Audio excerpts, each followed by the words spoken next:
সালাম ইয়া রাগিবুল ইলম।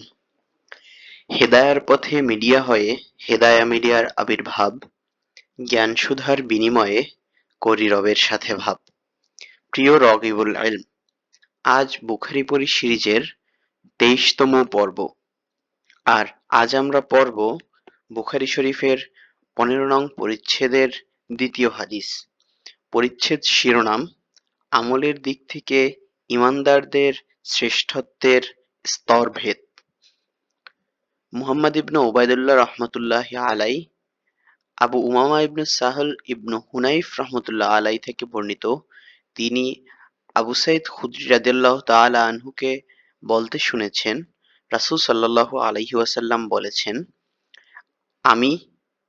আমি ঘুমন্ত অবস্থায় স্বপ্নে দেখলাম যে লোকদেরকে আমার সামনে হাজির করা হচ্ছে, আর তাদের পরনে রয়েছে জামা।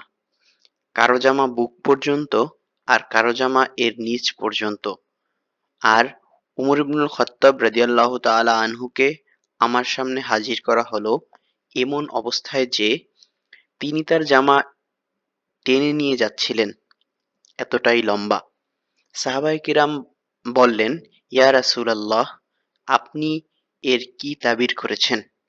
তিনি বললেন, এ জামা মানে দ্বীন।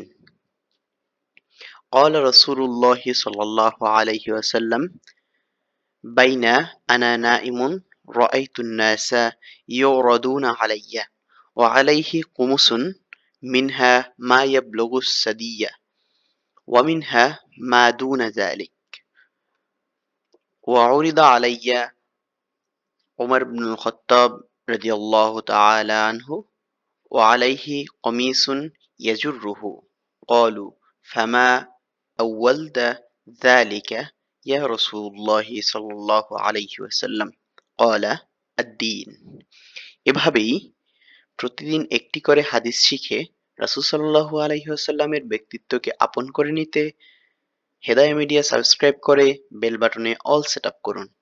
আর ফেসবুকে ফলো করুন, যাতে রাসূল সাল্লাল্লাহু আলাইহি ওয়াসাল্লামের কথাগুলো আপনার কাছে পৌঁছে যায় সবার আগে। সদকা জারিয়ার মর্তবা অর্জনে লাইক, কমেন্ট, শেয়ার করে পাশেই থাকুন। আসসালামু আলাইকুম ওয়া রাহমাতুল্লাহি ওয়া বারাকাতুহু।